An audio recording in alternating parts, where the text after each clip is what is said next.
This is Oliver from Trusted Search Marketing. Today I'm going to talk to you about how to clean up your toxic backlinks and submit a disavow file to Google. We have a lot of actionable content coming your way, which we believe is essential for your overall SEO strategy in 2022.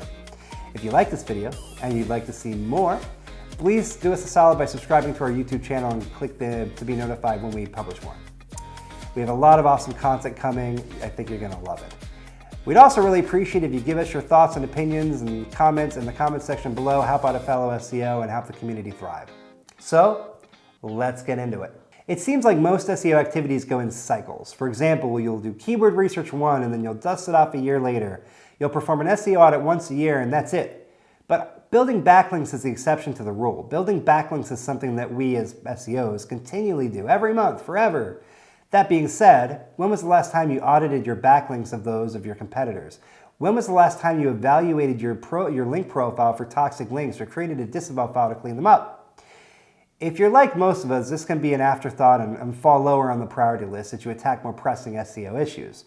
But as we move into 2022, what better time there is to dust off those skills, focus on optimizing and cleaning up your backlink profile. For this SEO tip, I'm going to have you focus on two specific tasks. A complete backlink audit, including your competitors, as well as a link cleanup campaign, if applicable, which I'm pretty sure it is. Let's jump in. How to complete a backlink audit.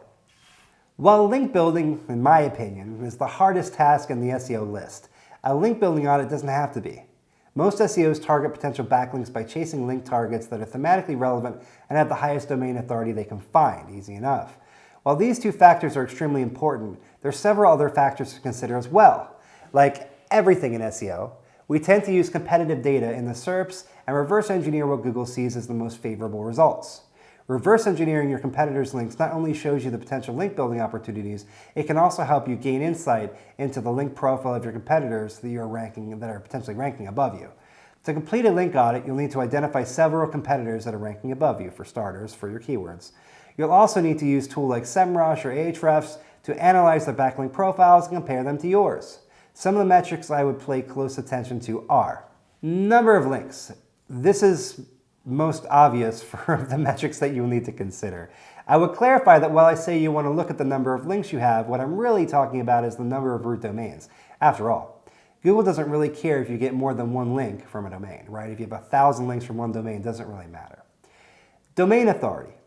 Besides the number of linking domains you have pointing to your site, it is also very helpful to identify the relevant strength and the authority of your backlink profile. By looking at the domain authority or the authority score, each tool calls it something else or something different, of your backlinks or of your website, you can get an idea of the quality of your backlink profile, not just the quantity. So look at that domain authority. Nofollow versus Dofollow. It's well documented fact that Nofollow links don't help you gain the appropriate domain authority that a Dofollow link does.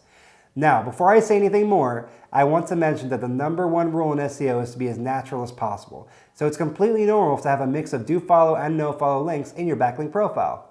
It is very possible that you might need to add some Nofollow links to your site to balance out your backlink profile. Use this ratio in your audit to see where you need to stand versus your competition. Link velocity. This is something that we don't really talk about in the SEO community, but it's important to mention. Link velocity is the speed at which you are building links to your website. A lot of companies will hire an SEO agency to build links for a period of time and then stop.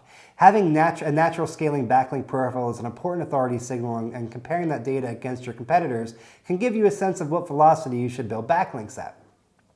Next one, types of links, text, image, Another metric that Google takes into account is what type of link your website gets. If your backlink audit reveals that most of your links to your website are from images, or redirects, or numerous other link types, you want to determine the best ratio for each link and type and calibrate your links accordingly based on your competitive data.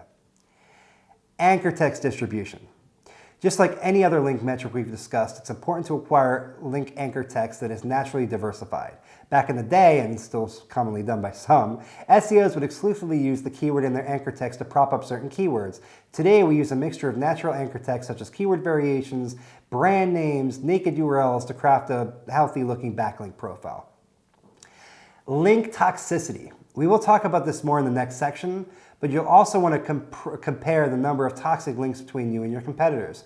There are several tools to help you do this, and like I said, we'll talk more about this in a second. Once you've acquired these link metrics for your site as well as your competitors, you can start to clearly see how metrics of the websites that rank above you differ from your website. Perhaps they have higher percentage of Dofollow links than you do, or they have more diverse anchor text. Perhaps it's just as simple as they have more links than you, or the links they do have are higher quality or more thematically relevant to the subject matter you're working on. Whatever the trend is that you're seeing, it will allow you to get some goals, set some goals, gain some perspective for your link building campaigns that will allow you to close the gap between your site and that of your competitors. The other thing we recommend is doing a link cleanup. Link spam is a real thing. As the owner of an SEO agency, my team is constantly cleaning up outdated or spammy links that our clients have paid other SEO agencies to build. There are also a lot of links from scraper sites or sites that have been penalized by Google that need to be cleaned up. There's even a whole nasty industry called negative SEO, where SEOs build very spammy backlinks, use over-optimization signals to try and get a competitor penalized in the Google search results. That said, link spam is so common that most SEO agencies include some sort of link cleanup campaign in their link building efforts, or they should. However, if you're hoping to do this yourself, there are a lot of tools you can use to help you with the process. Tools like SEMrush, as well as link research tools, are some of my favorites to use, but you can also evaluate toxic links by yourself by looking at your backlink profile. Once you've identified a potential toxic link, you should first reach out to those websites and ask them to be removed. Once that has been done, you can create what's called a disavow file in Search Console, and Google will exclude these links from your backlink profile. If you're using a third-party link tool like SEMrush, most of these tools will actually help you identify potential toxic links, and some even allow you to upload a list straight to the Search Console disavow file. However, I would caution against uploading the file straight from the link tool to Google because link tools are not always accurate. As a rule of thumb, you should always review the links manually before submitting them to Google via a disavow procedure. Here are some tips to help you spot bad links right away. Links from bad link neighborhoods are one. These are easy to spot based on their over-optimization and spammy tactics. Again, watch out for certain industries that are notorious for this. Look out for the 6 Ps: porn, pills, payday loans, paid affiliates, and private blog networks. Low quality and irrelevant sites, anything really that appears spammy. Once you have double-checked your toxic link list and performed outreach asking for the link to be removed, you can upload a disavow file straight through Google Search Console. Once you have uploaded your disavow file to Google, know that it can take a couple weeks for Google to deploy these changes or longer to their index. Once this is complete, you will have a beautifully manicured and well-optimized backlink profile that is ready to take on the new year.